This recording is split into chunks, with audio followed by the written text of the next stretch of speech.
ये सोचें ले गई मुझको मेरे इदराक से आगे। मैं क्या था खाक से पहले, मैं क्या हूँ खाक से आगे। यही सच है कि खाकी हूँ मगर अब चाहता हूँ ये मेरी कुछ और पहचान हो खसो खाशाक से आगे। जी मैं हिदायत साहिर, आप मुझे मुख्तलिफ मुशायरों में, रेडियो शोज़ में और टेलीविज़न पर देखते हैं। और अब की बार मैं बज़्म शेर व सुखन के 8वें सालाना फैमिली मुशायरे में शरीक हो रहा हूँ, जहाँ पर आप मुझे बराह रास्त सुन सकेंगे। ये मुशायरा लियाकत मेमोरियल लाइब्रेरी के ऑडिटोरियम में होने जा रहा है 2 मई 2026 को, जिसमें अगर आप शरीक होंगे तो मुझे खुशी होगी और बराह रास्त आपसे मिलने का मौका मिलेगा। सुबह में शेर व सुखन का ये सालाना मुशायरा जो है, ये बहुत खूबसूरत मुशायरा होता है, जिसमें रवायत और तहज़ीब के सभी रंग आपको नुमाया नज़र आते हैं।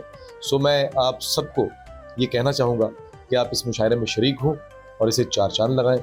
बज़्म शेर व सुखन का 8वां सालाना फैमिली मुशायरा लियाकत नेशनल मेमोरियल लाइब्रेरी के ऑडिटोरियम में होने जा रहा है 2 मई 2026 को। आना मत भूलिएगा। मैं हिदायत साहिर आपका इंतज़ार करूँगा। बहुत शुक्रिया।